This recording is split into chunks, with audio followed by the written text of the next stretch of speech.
तो सब बढ़िया है। वो जैन धर्म में कितने तीर्थंकर थे? 24वें कौन थे? वृषभ किसको दिखाते हैं? प्रथम को। उनका उस उपनाम क्या है? आदिनाथ। ठीक है। महावीर के बचपन का नाम? वर्धमान। गौतम बुद्ध के बचपन का नाम? महावीर के पिता का नाम? और गौतम बुद्ध के पिता का नाम? महावीर की माता त्रिशला, गौतम बुद्ध की माता महामाया, माया देवी। ठीक है। किसने नंदीवर्धन से आगे लेकर घर छोड़ा? कितने वर्ष में छोड़ा? कितने वर्ष तपस्या के बाद?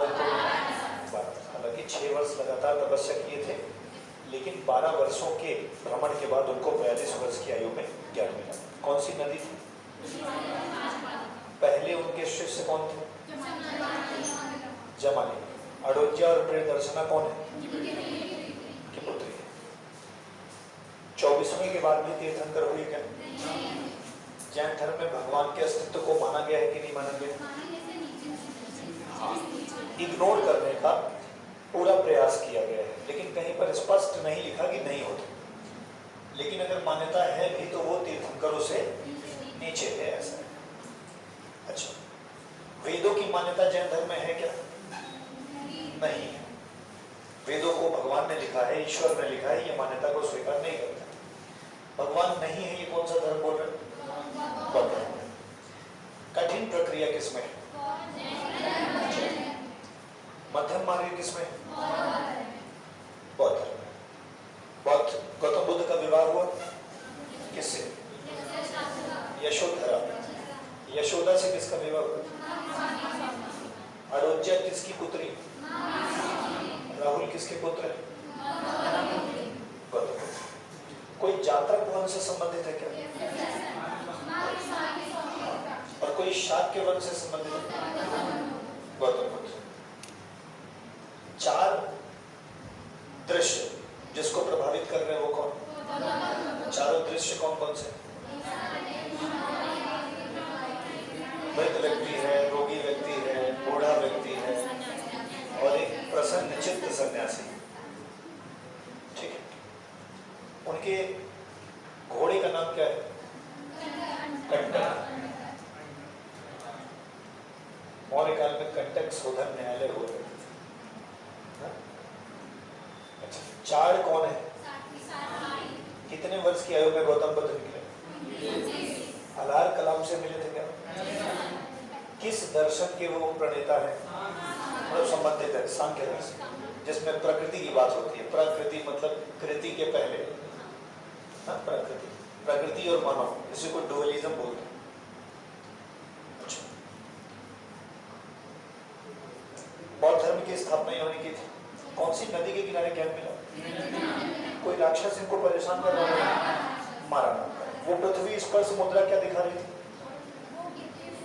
पृथ्वी से ऊर्जा लेकर के वो जो नेगेटिव पावर्स थी, मतलब एग्जैक्टली मारा, उसको डिफीट कर रहे हैं। अब पृथ्वी स्पर्श मुद्रा, उनकी अलग अलग मुद्राएं हैं। अभय मुद्रा अलग बात करती है ना, पृथ्वी स्पर्श मुद्रा अलग बात करती है। तो इस तरह से। अच्छा, क्या गौतम बुद्ध ने स्वयं को ईश्वर कहा था क्या? नहीं। हाँ, मतलब उनको उनके मानने वाले महापुरुष कहते हैं, लेकिन ये बाद में इनको ईश्वर माना जाने लगा क्या? हाँ।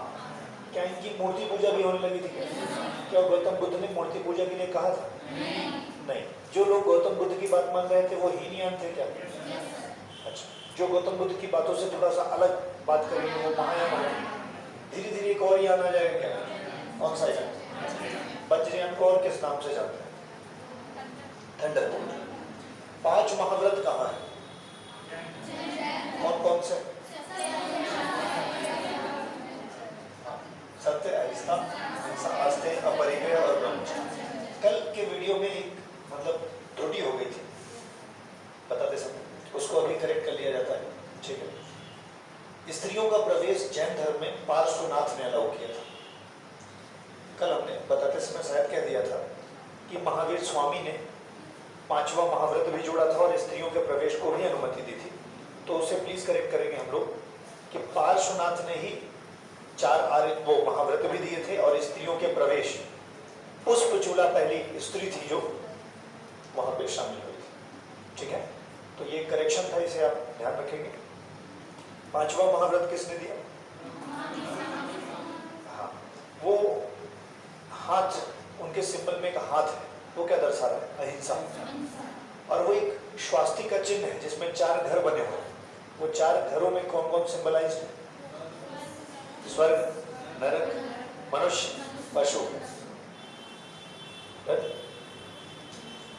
उसके ऊपर 3 बिंदियां और है, उसके ऊपर 3 बिंदियां और है।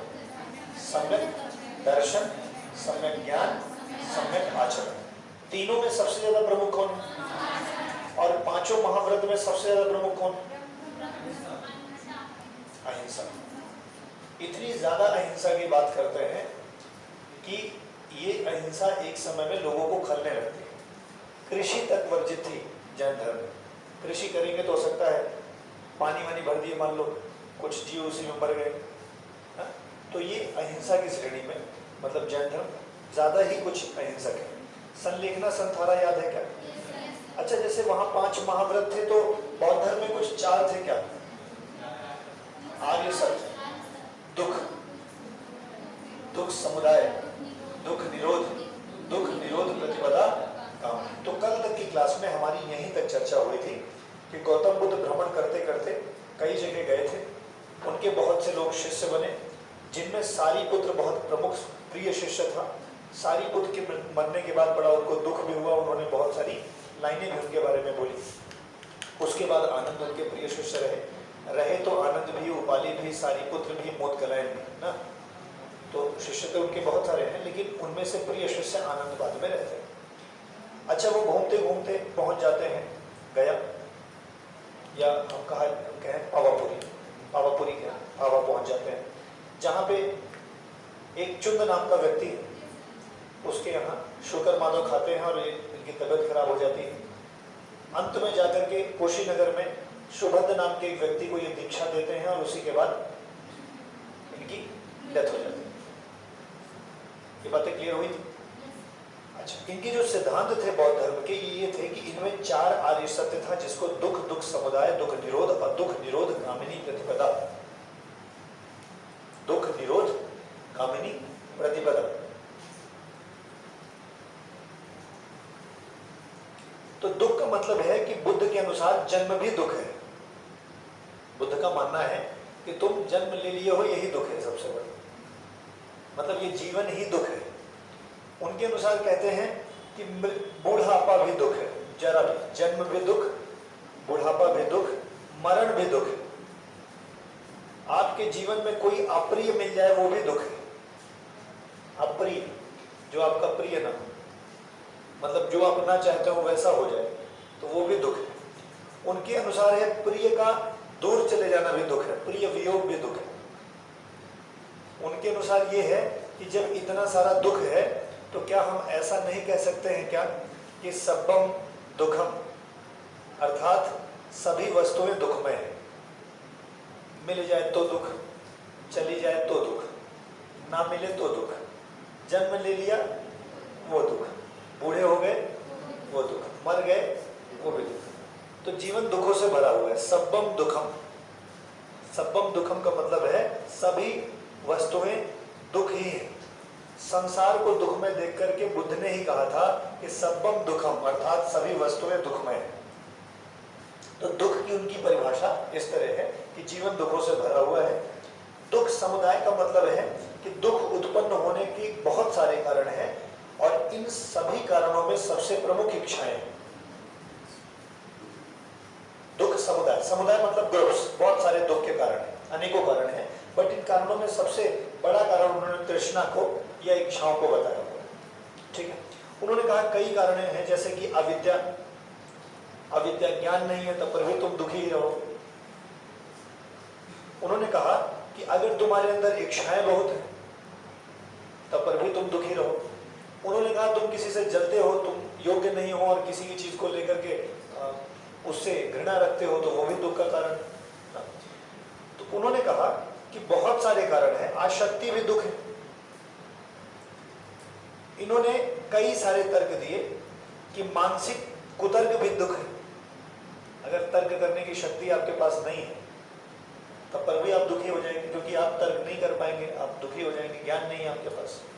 तो इन्होंने कई चीजों को दुख के कारण बताए हैं, और उन सब में उन्होंने कहा है कि ये प्रत्येक घटनाएं जब तुम्हारे साथ होंगी तो दुख तुम्हें मिलेगा। इसीलिए ना उन्होंने दुख के कारणों को परंपरा भी नाम दिया है। मतलब ये तय है कि अगर आपने जन्म ले लिया है तो जीवन में जो भी चीजें होंगी वो दुख का कारण बनेगी, क्योंकि एक कोई कारण नहीं है चलो इच्छाओं को मार दो दुख नहीं होगा। अज्ञानी हो इच्छाओं को मार दो फिर भी दुखी हो। तो उन्होंने कहा दुख के अनेक कारण हैं, लेकिन उसमें से प्रमुख जो है वो इच्छाएं हैं। मतलब दुख, संसार दुखों से भरा हुआ ये दुख है, और संसार में तृष्णा, आसक्ति, लोभ, अविद्या, ये सब दुखों का कारण है, दुख समुदाय है। दुख के कारण देखिए कितना कितना दिया गया है। जैसे अविद्या भी दुख के कारण है। संस्कार, विज्ञान, नाम रूप, षडायतन, स्पर्श, तृष्णा, उपादान, भव, जाति, जरा, मरण, ये सब उन्होंने दुख के कारण बताए हैं। तो इन सभी को मिलाकर के दुख समुदाय कहा जाता है। दुख समुदाय का मतलब group of reasons of sadness, कि दुख के एक कारण नहीं है, बहुत सारे कारण है। हालांकि याद नहीं करना, इतना तो याद ही कर सकते कि जीवन दुखों से भरा हुआ है और इसका प्रमुख कारण उनकी इच्छा है। ठीक,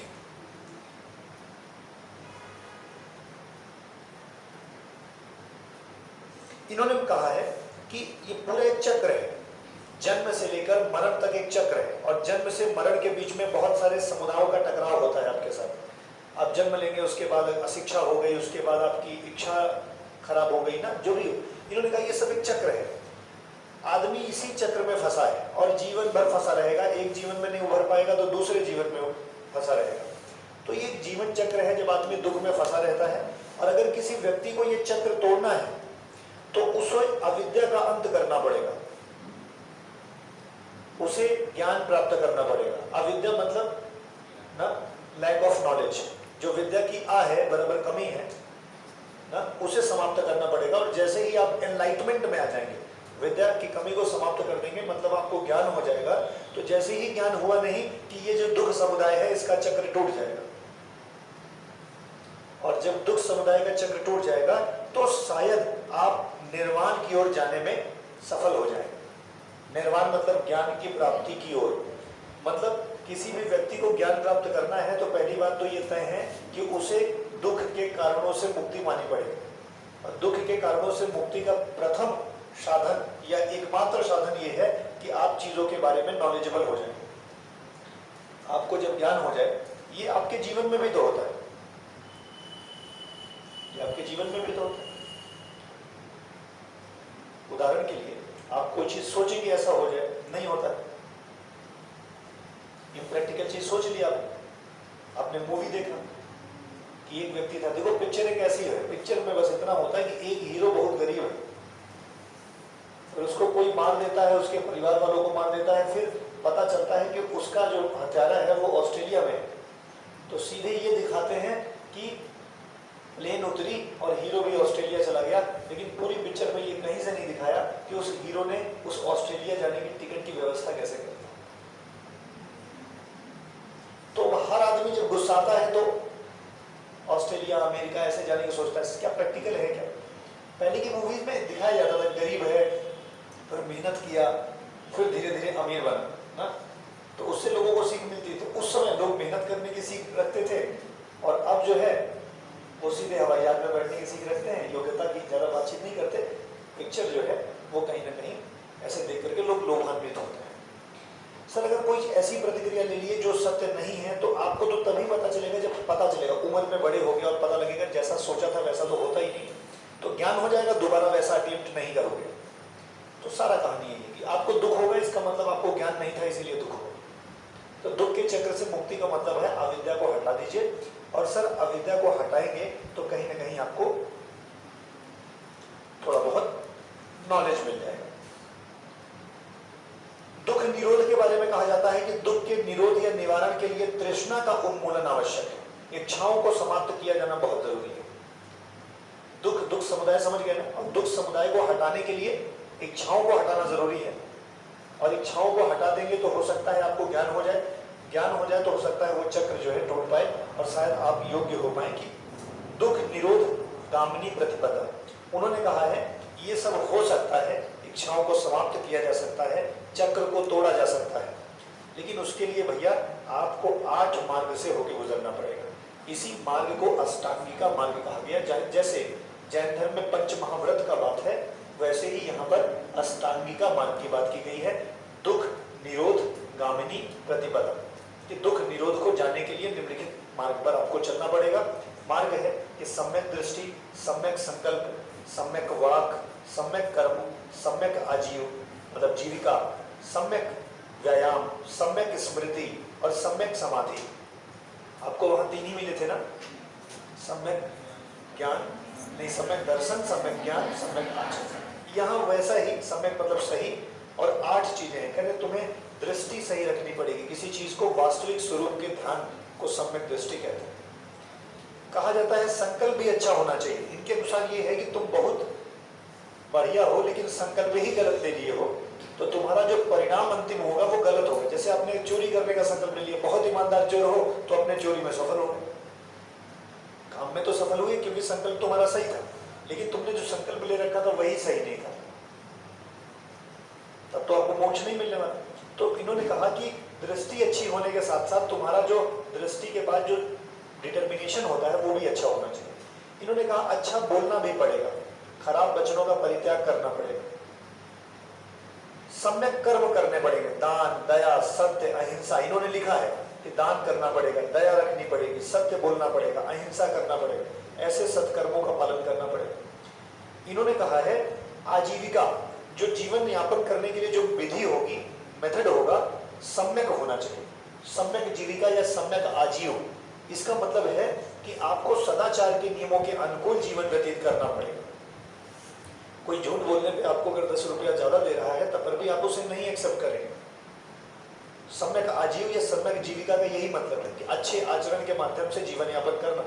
तो इन्होंने कहा अच्छा देखो, अच्छा संकल्प लो, अच्छा बोलो, अच्छे कर्म करो, अच्छी तरीके से जीवन यापन करो और सर व्यायाम भी करो। सम्यक व्यायाम, सम्यक व्यायाम का बिल्कुल मतलब जिम से नहीं। सम्यक व्यायाम का इनका जो अर्थ है वो दिमाग को सही डायरेक्शन में चिंतन करो। तो व्यायाम का मतलब ये है, देखो आप कई बार देखते होंगे आर्मी में जो जाते हैं वो जीडी मतलब जो जनरल ड्यूटी के जो कांस्टेबल्स जाते हैं, आप देखते होंगे उनकी विवेकशीलता कम हो जाती है धीरे धीरे। उनसे इतनी एक्सरसाइज करवा देते हैं, इतना ज्यादा बार पैर पटकवा के जय हिंद बोलवा देते हैं, क्योंकि हमें वहां पे वैसे ही आदमी चाहिए। वहां बहुत ईमानदार आदमी हो गया तो युद्ध छिड़ा है, वो सोचेगा जाने बचा लो यहाँ। वहां तो ऐसा आदमी चाहिए जिसका यहाँ से कम हो, मतलब वो कम सोचे, उसके मन में अगर गोली चल रही है तो उसको इस बात से डर ना लगे कि नहीं मर जाएंगे। ड्यूटी अलग अलग है ना, तो काम अलग अलग, तो वैसी एक्सरसाइज भी है। जब आप ऑफिसर रैंक पे जाते हैं, पॉलिसी मेकिंग होती है, तो पॉलिसी मेकिंग में आपको 6 दिन का इंटरव्यू देना पड़ता है। सीडीएस के माध्यम से आप इंटरव्यू देते हैं और आप अच्छे रैंक पे जाते हैं, वहां पे पॉलिसी मेकिंग करनी है, वहां पे इसको कम करने से फायदा नहीं है। तो हर जगह की अपनी अलग अलग जरूरतें हैं, तो तुम्हें मोक्ष पाना है तो उसके हिसाब से जाना पड़ेगा भाई। तो सम्यक व्यायाम, इसको ठीक तरीके से विवेकशील चिंतन मनन करना पड़ेगा। सम्यक स्मृति, स्मृति मतलब याद, अच्छी चीजों को याद रखो, खराब चीजों को भूल जाओ। कह रहे हैं कि मिथ्या धारणाओं का परित्याग करो और सच्ची धारणा रखो। अच्छी चीजों को याद करो, खराब चीजों को भूल जाओ। इन्होंने कहा सम्यक समाधि, एकाग्रता। समाधि का मतलब है यहाँ पे एकदम शांत हो जाना, तो अच्छी समाधि लगाओ। तो ये 8 तरीके हैं ना। इन 8 तरीकों को बच्चों 3 भाग में डिवाइड किया गया है। इन तीनों भागों को स्कंध नाम दिया गया है। अष्टांगिका मार्ग को 3 स्कंध में विभाजित किया गया है। पहले 3 को मतलब कि सम्यक दृष्टि, सम्यक संकल्प और सम्यक वाक को प्रज्ञा कहा। क्या कहते हैं? प्रज्ञा। और सम्यक कर्म, सम्यक जीविका, सम्यक व्यायाम को शील बोलते हैं। प्रज्ञा, शील, समाधि। तो अष्टांगिका मार्ग में 8 बातों को प्रज्ञा प्रज्ञाशील और समाधि में विभाजित कर दिया गया है, तीनों को कैटेगराइज कर दिया गया है। 8 चीजों को 3, 3, 6 और लास्ट के 2 हैं जो स्मृति और समाधि है, उसको समाधि बोलते हैं। प्रज्ञाशील समाधि, इसका मतलब सम्यक आचरण, सम्यक ज्ञान, सम्यक दर्शन जैन धर्म है, अष्टांगिका मार्ग बौद्ध धर्म है, प्रज्ञाशील समाधि नाम के 3 डिवीजन में क्या है, बौद्ध धर्म है। डन। आज अष्टांगिका मार्ग को हमने 3 भागों में डिवाइड कर दिया। पहले 3 को प्रज्ञा कहा, दूसरे 3 को शील कहा ना, और तीसरे को क्या कहा, समाधि कहा। समझ गए? चलो नहीं याद हो सके तो अष्टांगिका, प्रज्ञाशील, समाधि कुछ ऐसे याद हो सकता है। चलो पेपर में आएगा तो देखें। अष्टांगिका मार्ग कहता है कि अनुशीलन से व्यक्ति निर्वाण की ओर अग्रसर होता है। अनुशीलन बराबर बताइए, बर्दाश्त कह सकते हैं ना, पर या मैं ऐसे कहूं अनुशील, एक्चुअली इसको रिलेट करेंगे अभी गड़बड़ हो जाएगा। यहाँ पे मतलब है अनुपालन करना, कि हम अगर इन्हें फॉलो करें 8 अष्टांगिका मार्गों को, धीरे धीरे क्या हो जाएगा, हम निर्वाण की ओर चले जाएंगे, हम योग्य बन। अरे भाई कौन नहीं चला जाएगा, हम तो कहते हैं बिना धर्म के भी अगर इसी को सब मान जाओ कि तुम कभी खराब बोलो नहीं, तुम कभी खराब कुछ करो नहीं ना, तुम कभी झूठ नहीं बोलो, अच्छे काम करो, अच्छे व्यायाम करो, ये तो सही बात है। अगर इतना करने लगे व्यक्ति कि जैसे बोले तो जैसे लग रहा है कि मतलब मिठाई ही बांट रहा हो ना, कहीं कोई काम करे तो लोगों को लगे कि ये कर रहे हैं तो सही है कर रहे होंगे, लगे नहीं मतलब सच में वो सही कर रहे हो। तो अगर सच में अपने व्यक्तित्व को इतना परिवर्तित किया जा सके तो ज्ञान प्राप्त जीवन मतलब मरण के पहले ही मिले। बौद्ध धर्म ये कहता है कि निर्वाण जीवन में ही मिल सकता है, मरने के लिए महापरिनिर्वाण, मतलब मरने के बाद क्या मिल सकता है, महापरिनिर्वाण। जबकि देखो यही निर्वाण शब्द जैन धर्म में मृत्यु के लिए बना है, और यही निर्वाण शब्द बौद्ध धर्म में ज्ञान प्राप्ति को दर्शाता है। समझ? अच्छा सर, कहा गया है कि अष्टांगिका मार्ग के अंतर्गत अधिक सुखमय जीवन व्यतीत करना या अधिक काया क्लेश में संलग्न होना, एसी चाहिए, बढ़िया गद्दा चाहिए, ये सब चीजें गलत मानी गई। मतलब उनके हिसाब से ये सब मोक्ष की ओर नहीं ले जाएंगे। काया क्लेश करना मतलब काया क्लेश में संलग्न रहना मतलब कि fair and lovely, fair and handsome ना, मतलब आप अपनी, उनका एक्चुअली क्या है ना, सात्विकता है किसमें, आचरण में, आखिर दिखावे में। तो वो ये कह रहे हैं कि मतलब ये सब चीजें वर्जित हैं, ये ठीक नहीं है। ठीक है, उन्होंने कहा है कि हम मध्यम मार्ग को जरूर अपनाते हैं, ना तो बहुत कठिन ना तो बहुत सरल, बीच का है। जैन धर्म क्या कहता है, जितना शरीर को तपाओगे उतनी शुद्ध हो जाएगी, और तभी तो हम मृत्यु के पहले संलेखना जैसी पद्धति अपनाते हैं, भोजन त्याग कर देते हैं, जल त्याग कर देते हैं, सांस लेना कुछ दिन बाद बंद करते हैं, फिर डेथ। राइट? तो इसका मतलब है कि हम अपने शरीर को कष्ट देते हैं, तपाते हैं, जितना तपाएंगे उतनी शुद्ध होगी। इसका मतलब मोक्ष के रास्ते उतने मतलब प्रखर होंगे। दोनों के अपने अलग, ये कह रहे हैं उतना तपाने की जरूरत नहीं है, लेकिन बहुत आनंद में भी मत रहो, ना ज्यादा कष्ट में और ना ज्यादा आनंद। यही मध्यम मार्ग है, गौतम बुद्ध का मध्यम मार्ग। बौद्ध धर्म ना अनिश्वरवादी धर्म है। अब जरा से इसको रिलेट करो कि वैदिक धर्म से लोग भागे क्योंकि यहाँ आडंबर था, ईश्वर की बात थी। जैन धर्म में गए, उन्होंने कहा यहाँ कम ईश्वरवाद है, लेकिन ईश्वर को इनकार तो नहीं किया था ना उन्होंने। तो बौद्ध धर्म को एक और बात लगी कि जोड़ने के लिए लोगों को ईश्वर को इनकार कर देते हैं, तो इन्होंने पूरी तरह से अनिश्वरवादी धर्म रखा, मतलब कि ईश्वर की सत्ता को अस्वीकार कर दिया, आत्मा को भी नहीं मान रहे हैं, आत्मा पर भी इनका विश्वास नहीं है और ये ईश्वरवाद पर भी विश्वास नहीं है। लेकिन एक बात ध्यान रखना, आत्मा पर भी विश्वास नहीं है, आत्मावादी धर्म भी नहीं है, ईश्वरवादी धर्म भी नहीं है, लेकिन कॉन्ट्राडिक्शन है कि पुनर्जन्म मानते हैं। उन्होंने कहा है इस चक्र से मुक्ति होने के लिए तुम्हें मोक्ष प्राप्त करना ही पड़ेगा। मोक्ष मतलब साल्वेशन ऑफ सोल, आत्मा का परमात्मा में पुनः मिलन हो जाना, जहां से फिर से उसे वापस नहीं आना। तो देखो, पुनर्जन्म में विश्वास जैन धर्म का भी है, और पुनर्जन्म में विश्वास, हाँ, लेकिन वो ईश्वर की सत्ता को इनकार नहीं करते, कमजोर मानते हैं, लेकिन ये ईश्वर की सत्ता को हाँ मानते ही नहीं है कि कोई ईश्वर नहीं होता। वो वेदों की अपौरुषेयता को नहीं मानते हैं कि उसको भगवान ने लिखा है, ये गलत है। हो सकता है किसी ने लिखा हो, लेकिन वो भगवान नहीं है। और अगर भगवान, देखो कहीं पे ये जैन धर्म में मिलेगा नहीं कि ईश्वर नहीं है, लेकिन वो बार बार जब ये कहते हैं कि अगर कहीं ईश्वर होंगे भी तो हमारे तीर्थंकर से नीचे रहे, तो ईश्वर की सत्ता को उन्होंने कमजोर होना है। इन्होंने तो ईश्वर कहाँ कहीं मिलवे नहीं करेंगे, चाहे जितने लोग करें। इसीलिए क्योंकि ये पुनर्जन्म को मानते हैं, इसीलिए कर्म फल का सिद्धांत भी इनके साथ लगता है। इनका मानना है कि कर्म का फल ही पुनर्जन्म का कारण है, ईश्वर नहीं है उसका कारण। मिलिंद पानो एक किताब है, उसमें कहा गया है कि जिस तरह पानी एक लहर उठकर दूसरे को जन्म दे देती है, मतलब जिस प्रकार पानी में एक लहर उठकर दूसरे को जन्म दे देती है। आप सभी लोग ज्योग्राफी के इस कॉन्सेप्ट को जानते हैं कि लहर हमेशा समुद्र तल या किसी भी जगह से लगभग 1-2 किलोमीटर अंदर से बनती है, क्योंकि पानी जहां ज्यादा होगा वहीं से लहर का बनना है। और लहर कुछ और नहीं, हवा का ही एक परिणाम है। क्योंकि इधर जल है और इधर स्थल है, तो एक समय दिन भर में ये ज्यादा टेम्परेचर पा लेगा, ये कम टेम्परेचर पाएगा। जो ज्यादा गर्म होगा वो लो प्रेशर हो जाएगा, जो ज्यादा कम गर्म होगा वो हाई प्रेशर होगा। पानी हाई प्रेशर पे है, ये लो प्रेशर पे है। हवा जो है वो पानी से स्थल की ओर आएगी, और जब हवा आएगी तो क्या सतह पर प्रेशर करते हुए नहीं आएगी, क्या आएगी। और कंटिन्यूअस प्रेशर लग रहा होगा तो धीरे धीरे वही एक लहर बन जाती है।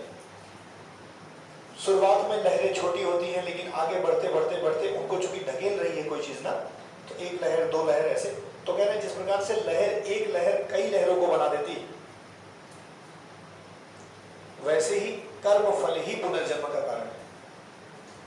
आपके कर्म फल खराब होंगे तो आपको वैसे आना पड़ेगा, आपके कर्म फल अच्छे होंगे तो आप मोक्ष की प्राप्ति कर सकते हैं। तो भैया ये भगवान को तो नहीं मानते, लेकिन लहर वहर का मामला देकर के कहते हैं कर्मवाद है, कर्म को ये मानते हैं और कहते हैं कर्म ही जो प्रमुख कारण है पुनर्जन्म का। ठीक है, अच्छा सर। बौद्ध धर्म में निर्वाण प्राप्ति के लिए सदाचार और नैतिक जीवन पर बहुत बल दिया गया है। निर्वाण पाना है तो सदाचारी होना पड़ेगा, अच्छे कार्य करने पड़ेंगे। तो नैतिक जीवन, नैतिक जीवन मतलब something you do not do that is अनैतिक इन दिस वर्ल्ड। आप कुछ ऐसा ना करें जो अनैतिक है, इमोरल है, गलत काम करेंगे आत्मा अपवित्र हो जाएगी, राइट। तो बौद्ध धर्म में निर्वाण प्राप्ति के लिए सदाचार और नैतिकता को ज्यादा महत्व दिया गया। ये दोनों शब्द ध्यान रख लेना, कभी अगर पूछ ही ले कि किन 2 चीजों को ज्यादा महत्व दिया है, तो सदाचार और नैतिकता को ज्यादा महत्व दिया गया है। और इन्होंने 10 सीलों के अनुशीलन नैतिक जीवन का मतलब कि पालन करने की बात की है। जैसे वहां अष्टांगी का मार्ग थे, वैसे ही 10 सील को ही शिक्षाप्रद कहा जाता है। मैं नाम पढ़ देता हूं ना, आपको कुछ याद हो अगर, तो मैंने आपको एक दिन पढ़ाते समय बताया था कि आप प्रकृति का ही सिद्धांत ले लो कि कोई चीज ना अचानक से नहीं आती। यहीं पे अगर लॉ ऑफ एनर्जी की भी बात कर लें, या हम किसका सिद्धांत है, लॉ ऑफ इनर्शिया, आर्किमिडीज का है या इनका है, अरे आर्किमिडीज का सही बल का सिद्धांत है ना, न्यूटन का है। अच्छा, न्यूटन, मतलब मुझे ज्यादा इसके बारे में ज्ञान नहीं है। वो कहते हैं कोई चीज स्थिर तब तक रहेगी जब तक कोई बाहरी बल उस पर दम न लगा। हर चीज दुनिया में स्थिर है, वो स्थिर ही रहेगी, कभी हिलडुल नहीं सकती अगर कोई एक्सटर्नल प्रेशर जो है उस पर ना लगे। तो प्रकृति का सिद्धांत मतलब कि वो जो मैं आपसे बता रहा था, प्रकृति मतलब कि सांख्यवाद का सिद्धांत यही कहता है कि अगर कोई चीज का आधार नहीं है तो उस चीज का जन्म भी तो संभव नहीं है। कोई नई चीज ऐसा थोड़ी होगा कि लो ये नई चीज चलेगी, उसका निर्माण तो कहीं ना कहीं से हुआ होगा, उसका आधार तो कहीं ना कहीं से हुआ होगा। सांख्यवाद यही तो कहता है जो अभी है वो सच नहीं, बल्कि इसके होने के पीछे कुछ सच है, इसके निर्माण के पहले का कुछ सच है, वही प्रकृति। जो अभी दिख रहा है क्या सच में ऐसे ही जस का तस आ गया होगा क्या पृथ्वी पे? नहीं है, उसके पहले, निर्माण के पहले की कहानी ही सच है। तो सांख्यवाद कहता है जो दिख रहा है वो झूठ है, जो दिख रहा है उसकी सच्चाई वहां है जो दिख नहीं रहा है। तो ये सब फिलॉसफी है, इस पर बड़ी चर्चाएं होती हैं, अलग अलग लोग बोलते हैं। तो भैया इन्होंने, हाँ मैं ये रिलेट क्यों कर रहा था, जैसे मानो वैदिक धर्म ना होता तो बौद्ध और जैन को भी आधार बनाने पड़ जाते, मानो, क्योंकि एक धर्म उनके पास था, इससे नाराजगी हुई, इसी को आधार बनाया, कुछ परिवर्तन किया, नया धर्म लाया। अगर कोई धर्म ही ना होता तो समस्या होती ना। तो अब जब जैन धर्म है उसके बाद बौद्ध धर्म आ रहे हैं, तो बौद्ध धर्म भी तो जैन धर्म को देखो फॉलो नहीं कर रहे हैं। उन्होंने 3 मार्ग बताया, इन्होंने 8 मार्ग बताया, मिलता जुलता सा है, क्योंकि प्रकृति का नियम यही कहता है कि जो पहले हैं उसी के आधार पर कुछ ना कुछ चीज बनेगी। तो सर इन्होंने 10 सील जो दी उसमें कहा अहिंसा रखो, सत्य रखो, आस्तेय रखो, अपरिग्रह रखो, ब्रह्मचर्य रखो, मतलब 5 वो तो रखो ही जो जैन वाले रखवा रहे थे। एक काम करो, दोपहर के बाद भोजन मत करो, 6वां। एक काम करो, व्यभिचार न करो, गलत विचार न ले आओ। एक काम करो, मद्य का सेवन न करो, दारू नहीं पियो। एक काम करो, आरामदायक सैया का त्याग कर दो। और एक काम करो, सोने चांदी सबको दान कर दो, मतलब आभूषणों का त्याग कर दो। तो 10 शिक्षाप्रद और अष्टांगिका मार्ग आपको नहीं लग रहा है कि रिलेटेड है, थोड़ा इंप्रूव करने की कोशिश की जा रही है ना? तो आधार कोई ना कोई होता है तभी तो डेवलपमेंट आगे होता है। जब खड़िंजा रहा होगा तो खड़िंजा जैसी सड़क आसानी से बन सकती रही होगी, और आज जब आरसीसी बन गई है तो आरसीसी जैसी सड़क अच्छी बनती होगी। हाँ, इसी में कुछ डेवलपमेंट करके हम रबड़ की सड़क बना देंगे मान लो कल। अब जब वो बन जाएगी तो हमारे लिए वो आसान हो जाएगा, फिर उसमें डेवलपमेंट होगा, कोई नया व्यक्ति आएगा तो उसमें डेवलप करेगा। तो हमेशा हर चीज ऐसे इवॉल्व करती रहती है। तो रिलेट करोगे तो 5 जो महाव्रत वहां थे ना, वो 5 महाव्रत यहाँ भी, लेकिन इसको अच्छा करने के लिए उन्होंने 5 और चीजें जोड़ दी। उन्होंने कहा 10 शिक्षाप्रद बातें हैं, 10 चीजें शिक्षा पद हैं, या 10 सील के नाम से उनको जाना जाता है। और मार्ग भैया हमारे यहाँ अष्टांगिका है, तुम्हारे यहाँ जो केवल 5 महाव्रत ही थे ना, हमारे यहाँ और व्यवस्था है। 5 महाव्रत के साथ साथ अष्टांगिका मार्ग है, मतलब कि कस्टमर को अट्रैक्ट करने का प्रयास है कि अगर हमारे यहाँ से फ्रिज ले जाओगे तो एक तो डिस्काउंट देंगे, और जब फोन करोगे तब दोबारा तुरंत कस्टमर पहुँच जाएगा, वो मतलब मैकेनिक पहुँच जाएगा, और सर पूरे 5 साल तक देंगे। तो व्यक्ति जाएगा ना कि वो तो अगला आदमी भेजता ही नहीं था, अब ये कह रहा है भेजेंगे ना। और अब फिर नया कोई ऑफर ले आया, कहते कि ले जाओ, सर्विस भी देंगे, और जब तुम्हारा मन उससे उबिया जाएगा तो ले आना, वापस भी कर लेंगे, एक्सचेंज करके दूसरा देंगे। तो कस्टमर उसकी तरफ जाएंगे ना, ऐसे ऐसे बदलाव होते चलेगा। सर बौद्ध धर्म के अनुसार जीवन का जो लक्ष्य है वो निर्वाण प्राप्ति है। हर धर्म का यही लक्ष्य है कि निर्वाण की प्राप्ति हो जाए। निर्वाण का अर्थ है कि जीवन मरण के चक्र से मुक्त हो जाना, टू बी एनलाइटेड, ज्ञान प्राप्त हो जाना। बौद्ध धर्म के अनुसार इसी निर्वाण जीवन में ही भी मिल सकता है। एक्चुअली कभी कभी एक बात पूछा गया है कि बौद्ध धर्म का शाब्दिक अर्थ क्या होता है, तो वो सर बौद्ध धर्म होता है निर्वाण। तो निर्वाण का शाब्दिक अर्थ दीपक के बुझ जाने से।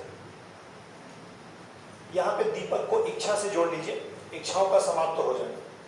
तो दीपक बुझ जाना, कुछ लोग इसको जीवन मरने से जोड़ लेंगे, तो बिल्कुल जोड़ सकते हैं एक तरीके से, लेकिन दीपक का बुझ जाना अर्थात जीवन और मरण के चक्र से मुक्त हो जाना, बौद्ध धर्म ने कहा है कि हमारे यहाँ दीपक जीते जी भी बुझ सकता है। मतलब आप जीवित हैं लेकिन आपको निर्वाण मिल सकता है, समझ? तो इसका मतलब है कि आपको जीवन काल में ही जीवन मरण के चक्र से मुक्ति मिल सकती है। अरे अगर ऐसा नहीं होता तो क्या बोधिसत्व का कॉन्सेप्ट आता क्या? बोधिसत्व यही तो है, एनलाइटेड हो गए, उसके बाद अब वो नहीं जाना चाहते हैं, कुछ लोग रहते हैं यहीं पर मदद करने के लिए। तो सर बौद्ध धर्म के अनुसार निर्वाण इसी समय प्राप्त हो सकता है, लेकिन महापरिनिर्वाण मृत्यु के बाद मिलेगा। तो अगर आपको महापरिनिर्वाण चाहिए तो मरना है, केवल निर्वाण चाहिए तो इच्छाओं को समाप्त कर लीजिए, जीवन मरण मतलब ज्ञान प्राप्त कर लीजिए। ज्ञान प्राप्त कर लेने का मतलब है कि अब उस आत्मा को पुनः पृथ्वी पर नहीं आना होगा, मतलब उसको ज्ञान मिल चुका है। जिसको ज्ञान, जो ज्ञान एनलाइटेड हो गया है, जैसे गौतम बुद्ध एनलाइटेड हो गए हैं, तो वो गलत काम करेंगे ही नहीं, तो आत्मा प्योर रहेगी। फिर जब कभी भी हो जाएंगे सीधे महापरिनिर्वाण को प्राप्त कर सकते हैं। तो निर्वाण बराबर मृत्यु है जैन धर्म में, और निर्वाण बराबर दीपक का बुझ जाना, जीवन चक्र से मुक्ति पा जाना। लेकिन जन्म जीते जी भी ऐसा हो सकता है, वो कॉन्सेप्ट में है तो यहाँ ज्ञान प्राप्ति को संदर्भित करता है, वहाँ पर केवल मृत्यु को ही संदर्भित करता है। सर बौद्ध धर्म की विशेषता ये है कि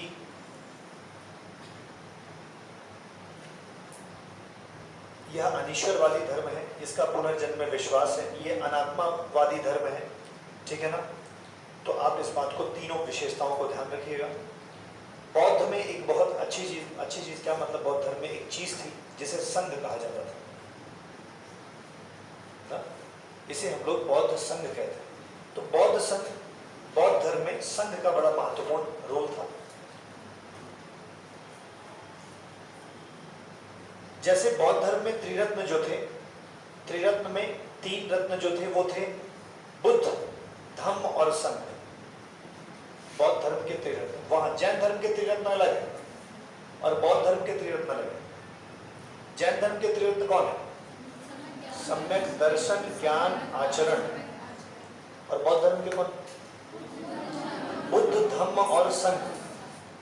तो त्रिरत्नों में से एक है संघ, त्रिरत्नों में से एक है संघ। और संघ की स्थापना गौतम बुद्ध ने तभी की थी जब उन्होंने पहला उपदेश अपने 5 मित्रों को दिया था सारनाथ में। तो संघ जो है, आगे चल करके वो यश नाम का एक व्यापारी था जिसकी माता लोग, जिसकी पत्नी, पूरा परिवार 50 लोगों के साथ उनका अनुयायी बन गया था।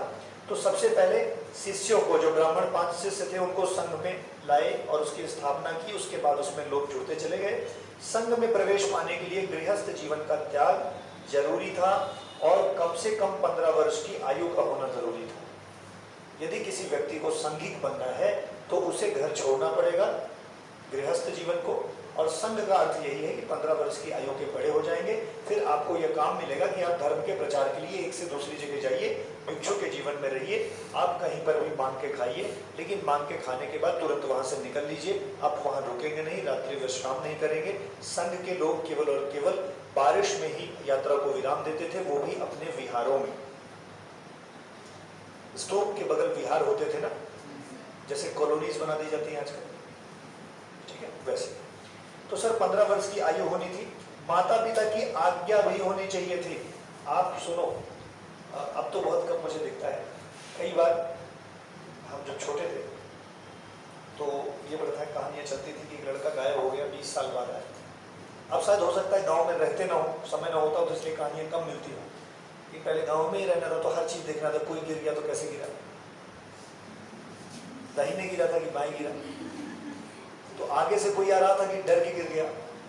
गांव में काम की बड़ी कमी रहती है। अब तो तब भी लोगों के पास काम हो गया, तो जैसे कोई एक आदमी गिर जाए तो हम उसकी पूरी डिटेल लेने जाते थे, पूरा गांव जाता था, भैया कैसे गिरा, डराया गया था,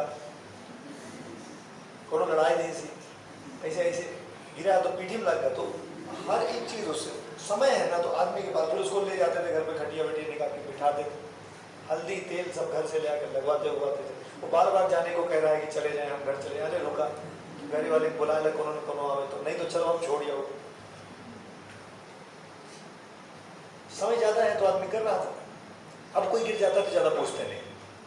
वैसे ये हमारे संस्कार थे जिसको भौतिकवादी जीवन ने गलत बता दिया और फिर हमने करना खत्म कर दिया। तो अब भौतिकवादी जीवन में दिल्ली जैसे प्रदेश में माननीय मुख्यमंत्री जी अपना पैसा खर्चा करके एक बड़ा सा पोस्टर छपवाते हैं जहां पर एक गिरे हुए व्यक्ति को उठा करके कोई ले जा रहा होता है और कहते हैं ऐसा करने वाले को इनाम दिया जाएगा। जो संस्कार हमारे में पहले से थे उसको खत्म किया गया। क्योंकि हम एक दिन ऑफिस जा रहे थे, एक आदमी को वो मतलब एक्सीडेंट वाले को देखे, हम उसको ले गए हॉस्पिटल, सोचे कि मदद कर दें, चले जाएंगे अपने कोचिंग या ऑफिस चले जाएंगे। तो वहाँ जैसे ही हम निकल रहे थे पुलिस वाले आ गए, कहते बताओ कैसे लड़े, बता दिया भाई ऐसे ऐसे लड़े थे, हम तो देखे लेके चले आए। कहने रुको, तुम पहले रुको, तुमने ही लड़ाया था। अब अगला आदमी फंस गया, कहा नहीं साहब हम लड़ाई नहीं करनी, बैठो जब तक उसको होश नहीं आ जाता और वो कह नहीं देता कि तुमने नहीं लड़ाया तब तक तुम जा नहीं सकते हो। अब बताओ एक बार तो फंस गए, लेकिन क्या दोबारा किसी को एक्सीडेंट हुआ होगा तो ले जाएंगे क्या? तो हमने अपने संस्कार को छिपा लिया। हमने कहा भैया कोई कितना भी लड़ जाए लेकिन हम इसको हॉस्पिटल लेने नहीं जाएंगे। बाद में सरकार को लगा अब तो भारत में मानवता खत्म हो रही है, तो भारत सरकार ने कहा यदि कोई व्यक्ति हॉस्पिटल लेके किसी को आएगा तो अब हम उससे पूछताछ नहीं करेंगे, पुलिस उसे परेशान नहीं करेगी और हम उसे इनाम भी देंगे। है भाई, कमियां है। अब तो कोई गिरा रहता सड़क पे, कोई ऐसे बगल से निकल जाता, देख लो कोई नहीं उठाता ना। तो अब गांव में, पहले गांव में ही सबसे ज्यादा ऐसी चीजें रह गई थी, अब वो भी समाप्त हो गई। अब तो गांव शहर से आगे निकल गया इन सब चीजों में। देखिए एक दूसरे से, पहले गांव शहर में होता था, पड़ोसी पड़ोसी से नहीं बतिया रहा था, अब सबसे ज्यादा गांव में होता है। हाँ, ये ट्रांसफर हो रही है। एनर्जी ऑलवेज ट्रांसफर्स, एनर्जी एक जगह रुकती नहीं है, एक जगह से जाएगी कहीं और चली। तो शहर वाले थोड़े दिन में समझ गए कि ये गलत था, तो वो एनर्जी वहां से भागते भागते गांव चली गई। अब गांव वाले भी जब समझे तो ये पता नहीं कहाँ जाएगी। अब चंद्रमा तरमा पे लोग ढूंढ रहे हैं, शायद पहले वहां जाएगी फिर वहां से घूम करके। ठीक, तो सर बिना माता पिता, हाँ मैं क्या बता रहा था, कहाँ चला गया। तो एक व्यक्ति 15 साल बाद लौट के आता है, ये कहता है कि हम साधु बन गए हैं, हमें आपकी भिक्षा चाहिए, घर की भिक्षा चाहिए और अनुमति चाहिए। तो 15-20 साल बाद कोई अपने बेटे को देख रहा है तो वो देने कोई तैयार नहीं है कि मतलब नहीं नहीं हम भिक्षा नहीं देंगे, तुम साधु बन जाओगे फिर कभी नहीं लौटोगे ना। तो ऐसा है धर्म में, जैसे आपको वो दंड लेना पड़ता है तो आपको अपने माता पिता की आज्ञा लेनी होती है। दंडी सन्यासी जिन्हें बोलते हैं, ठीक है, आप लोग नहीं जानते, ठीक है। वो एक ही ऐसा लिए घूमते रहते हैं, वो दंड है, उसको जमीन पे नहीं रखते कभी।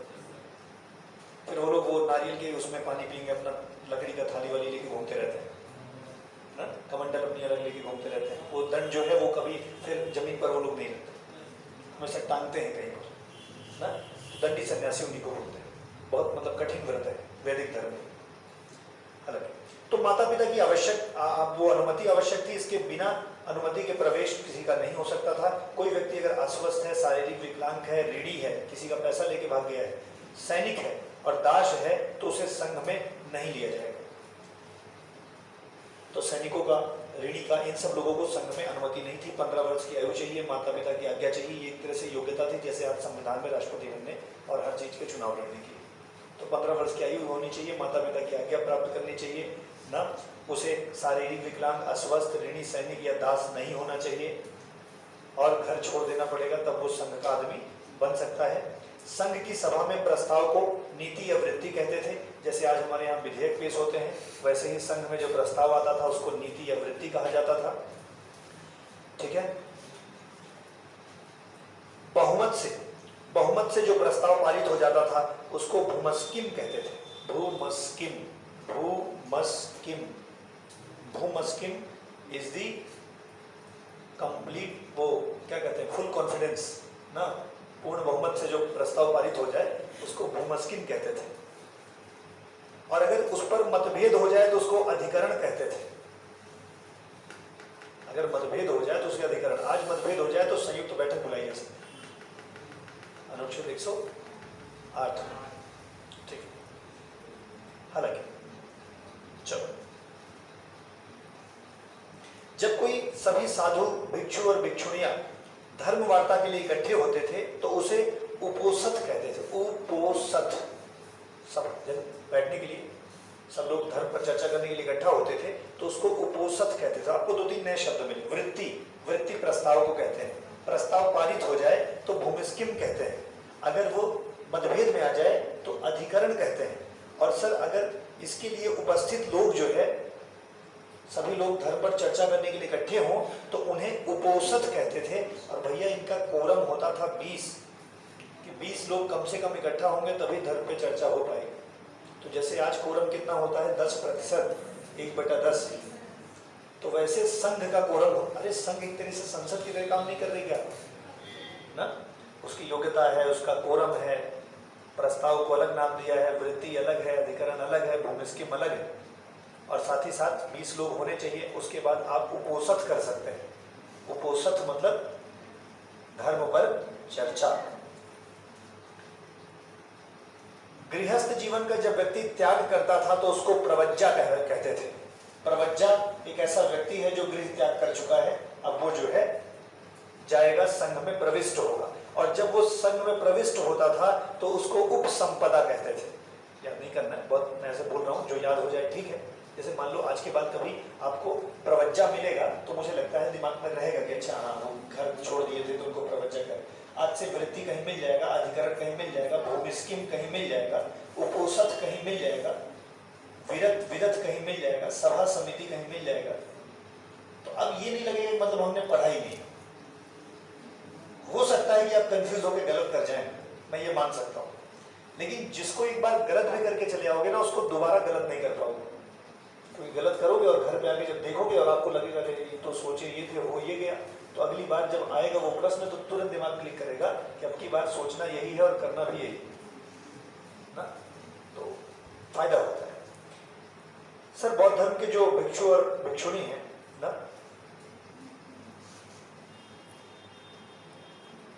वो दो भागों में बांटे गए थे। एक तो भिक्षु और भिक्षुणी, जो लोग गृहस्थ नहीं होते थे, और जो लोग गृहस्थ होते थे उनको उपासक और उपासिकाएं कहते थे।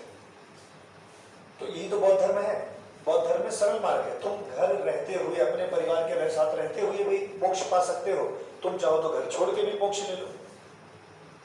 तो घर में रह करके मोक्ष लोगे तो तुमको उपासक और उपासिकाएं कहा जाएगा, और अगर तुम भिक्षुणी और भिक्षु बन करके लोगे तो तुम्हें मतलब घर छोड़ करके लोगे तो भिक्षु और भिक्षुणी कहेंगे। तो भिक्षु और भिक्षुणी उन्हें कहते हैं जो गृह त्याग कर चुके हैं, जो उपसंपदा बन चुके हैं, जो प्रवज्जा बने उसके बाद उपसंपदा बने। प्रवज्जा मतलब घर छोड़ दिया, उपसंपदा मतलब शामिल हो गए, समझ? तो उन्हें भिक्षु और भिक्षुणी कहा गया। और जो लोग घर में ही रहे, परिवार के साथ रहे, वो उपासक रहे।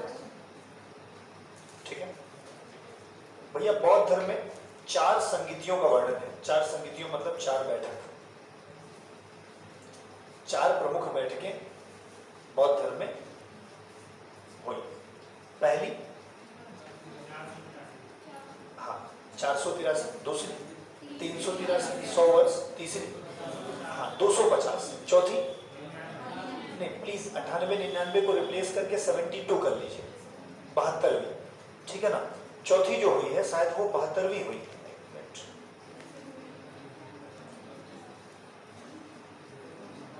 102 ईसा पूर्व में 98 99 ये दे रहे हैं, 98 99 ही है ना। कहीं पे मैंने देखा था शायद चौथी संगीति जो है वो 72 ईसा मतलब उसमें दिया हुआ है। एक बार देख लीजिएगा प्लीज।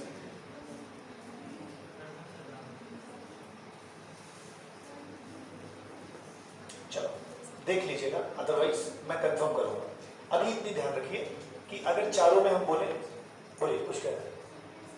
72 ही है ना।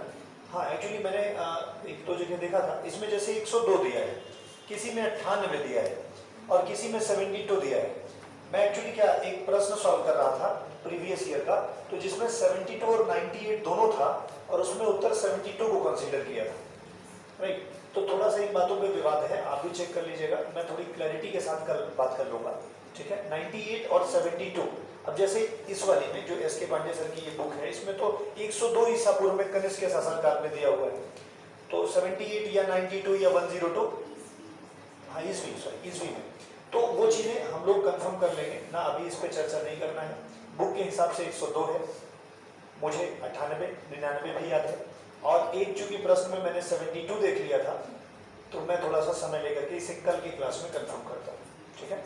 अभी इतना सुनिए, जब गौतम बुद्ध जी की मृत्यु हो गई तो अब बहुत बड़ा विषय इस बात के लिए आ गया कि गौतम बुद्ध तो नहीं रहे, तो केंद्र चला गया है। अब हम गौतम बुद्ध के द्वारा जो कही गई बातें हैं उनको संकलित कर लें, गौतम बुद्ध के द्वारा जो नियम बनाए गए हैं उन्हें भी संकलित कर लें, और आगे भी जो चीजें चले वो गौतम बुद्ध के नियमों के अनुसार ही चले। लेकिन हमेशा ध्यान रखिए, जब कोई एक राजा जो केंद्र में हो, वन मैन शो चल रहा हो, और वन मैन शो चल रहा हो और अचानक से उसकी अनुपस्थिति हो जाए, तो फिर जितने भी अन्य लोग होंगे ना, उसमें से राजा बनने की इच्छा बहुत से लोगों की होती है। या तो प्री डिटरमाइंड हो, पहले से निश्चित करके वो व्यक्ति जाए कि हमारा उत्तराधिकारी ये होगा।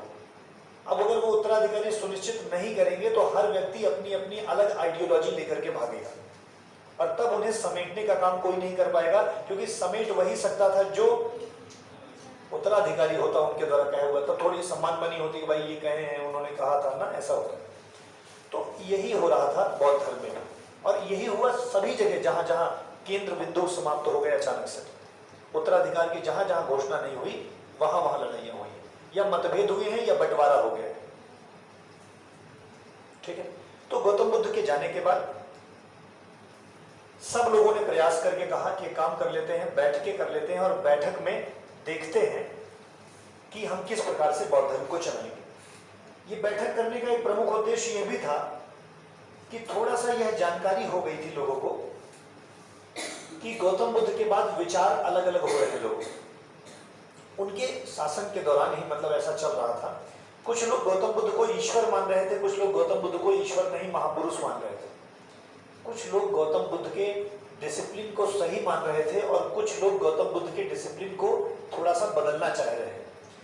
कुछ लोग अपने खुद के घर न बनाने को गौतम बुद्ध की बात को सही मानते हैं, बढ़िया गद्दा पे सोने वाली बात को सही मानते हैं, लेकिन कुछ लोग ऐसे हैं जो ये मानते हैं कि नहीं, हम अहिंसक रहेंगे, सब कुछ पालन करेंगे, लेकिन जब पैसा है तो क्यों ना मतलब अच्छी सुविधाओं के साथ रह लिया जाए। थोड़ा सा चेंजेस स्लाइड सा हो रहा है, समझ रहे। कुछ लोग जो है वो दान दक्षिणा लेने के पक्ष में नहीं है, लेकिन कुछ लोग राजा बार बार कह रहे हैं कि साहब तुमको एक बीघा जमीन दे देते हैं, तुमको ये पैसा दे देते हैं, आप वहीं रहिए। तो इसके चक्कर में कुछ लोग लालच में भी आ गए।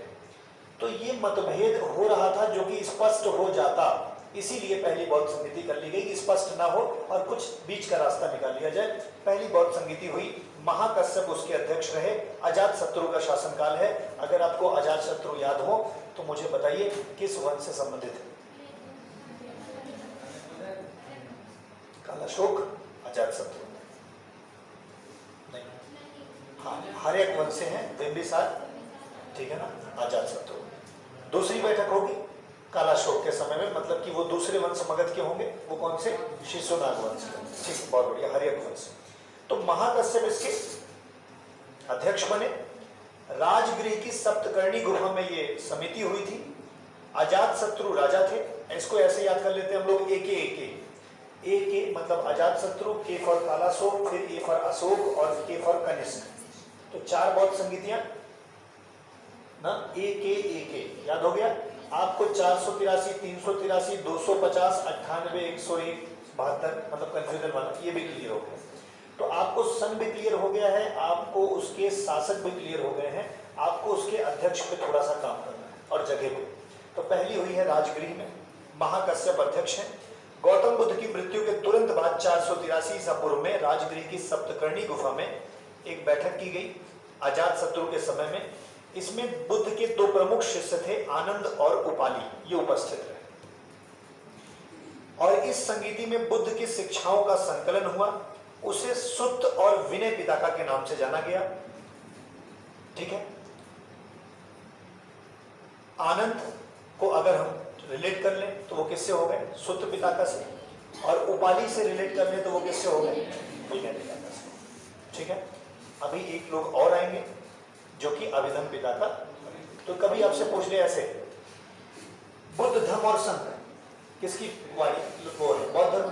संबंध, ज्ञान, आचरण, जैन धर्म। 5 महाव्रत, अष्टांगिका मार्ग, 10 सील, बौद्ध। ईश्वर है लेकिन तीर्थंकर से नीचे, ईश्वर है ही नहीं, आत्मा भी नहीं, पुनर्जन्म दोनों में विश्वास है, और धर्म और जैन धर्म। गौतम बुद्ध किस वंश के?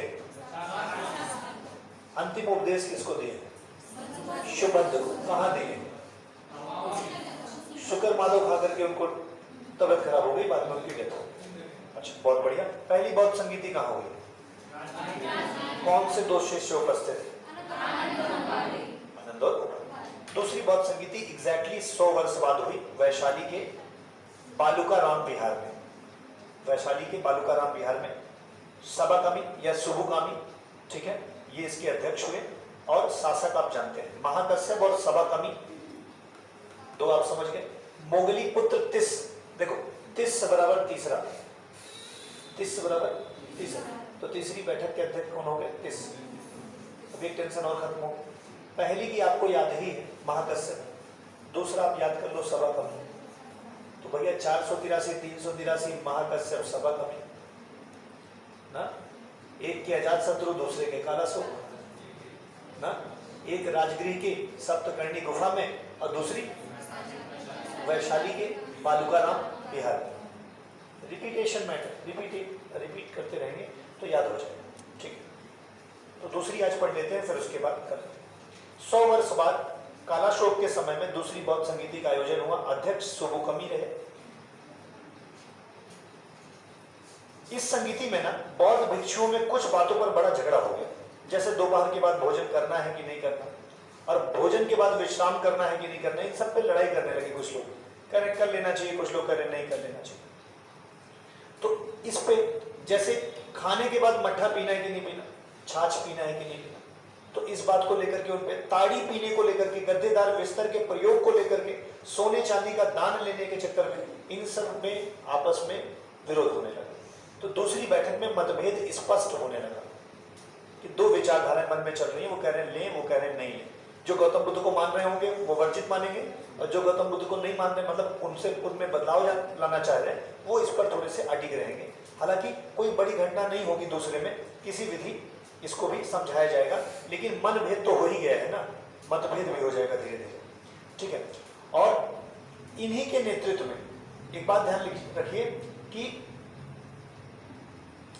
कुछ लोग ऐसे थे जो लोग परिवर्तन के पक्ष में थे। बहुत बढ़िया, इंपॉर्टेंट है, नोट कर लीजिए, याद जरूर कर लीजिए। जो लोग परिवर्तन चाहते थे उन्हें महासंघिक कहा गया।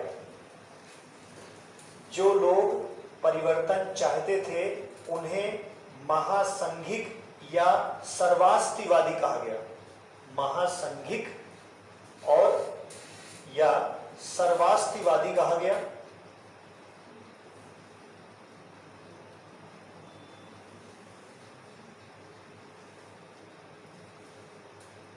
ठीक है, देखो बौद्ध धर्म ना क्षणिकवादी धर्म है, इस बात को भी ध्यान रखना, क्षणिकवादी। तो ये जो परिवर्तन कह रहे हैं ना, ये कह रहे हैं नहीं नहीं नहीं, सब कुछ क्षणिक नहीं। बौद्ध धर्म गौतम बुद्ध की शिक्षा में एक क्षणिकवादी धर्म है। जब इनके परिवर्तन मानने वाले लोग आते हैं तो कहते हैं महासंघिक जो है या सर्वास्तिवादी जो है, वो कहते हैं दुनिया में सब चीज पूर्णतः क्षणिक नहीं, बल्कि कुछ ऐसी चीजें हैं जो हमेशा बनी रहती हैं। और इन बदलाव वाले व्यक्तियों का नेतृत्व किया है महाकश्यप ने। महाकश्यप जो इसमें पहले वाले में अध्यक्ष थे, वो बदलाव के नेतृत्व करता है, मतलब वो इस महासंघिक के लीडर है। और सर कुछ लोग ऐसे हैं जो परिवर्तन के विरोधी हैं, बच्चे उन्हें स्थाविर या थेरावादी कहा गया। दोनों टर्म को ध्यान रखना। महासंघिक परिवर्तन चाहते हैं, ये महायान वाले हैं, और अस्थाविर और थेरावादी जो हैं वो परिवर्तन नहीं चाहते हैं। ये वही हाल है जैसे कांग्रेस नो चेंजर और प्रो चेंजर में बढ़ गई थी 1922 चौरी चौरा कांड के बाद। जो गांधी की बात मानते थे वो नो चेंजर, जो सीआर दास और मोतीलाल नेहरू के साथ चले गए वो प्रो चेंजर, जिन्होंने स्वराज पार्टी बनाई थी। तो सर अस्थाविर और थेरावादी कौन है? जो परिवर्तन नहीं चाहते हैं। और महासंघिक और सर्वास्तिवादी कौन है? जो परिवर्तन चाहते हैं। मतभेद थोड़ा थोड़ा हो चुका है। और जो परिवर्तन नहीं चाहते हैं उनका नेतृत्व उज्जैन के एक व्यक्ति हैं जिनका नाम है महाकच्चायन। महाकश्यप ने किया था महासंघिक का समर्थन, महाकच्चायन ने किया था स्थाविर या थेरावादियों का समर्थन। स्थाविर वो हैं जो परिवर्तन नहीं चाहते हैं, महासंघिक वो हैं जो परिवर्तन चाहते हैं। महासंघिक ही सर्वास्तिवादी हैं, गंगाधर ही संविधान है। ठीक। कालांतर में मतलब ये मतभेद धीरे धीरे बढ़ता ही चला जाएगा। अभी अलग नहीं हुए हैं, लेकिन फिर तीसरी बौद्ध संगीति होगी, तीसरे में भी बहुत बदलाव आएंगे, लेकिन ये लोग अभी भी अलग नहीं होंगे। लेकिन चौथे में ये कह देंगे कि अब हमसे नहीं हो पाएगा, हम दो अलग अलग भागों में बढ़ जाते हैं, एक हीनयान और एक महान। तो कल की क्लास में मुझे लगता है बौद्ध धर्म कंप्लीट हो जाएगा। ठीक है, कल की ही क्लास में कंप्लीट भी हो जाएगा और बौद्ध धर्म जैन धर्म पे जो मतलब कॉम्परेटिव बातें हैं वो भी हो जाएगी। लेकिन अब कल की क्लास तो होनी नहीं है, मंडे को आपका टेस्ट है, तो टेस्ट के लिए प्रिपेयर होकर आइएगा, एक दिन का और समय मिल जाता है। डन है, मंडे टेस्ट है। ठीक है, आज टेस्ट था, इस वजह से मैनेज ना हो पाता, ठीक है, इसलिए हमने नहीं करवाया, बट मंडे करवाया। Thank you very much, will meet tomorrow right back, same time and same place. Thank you.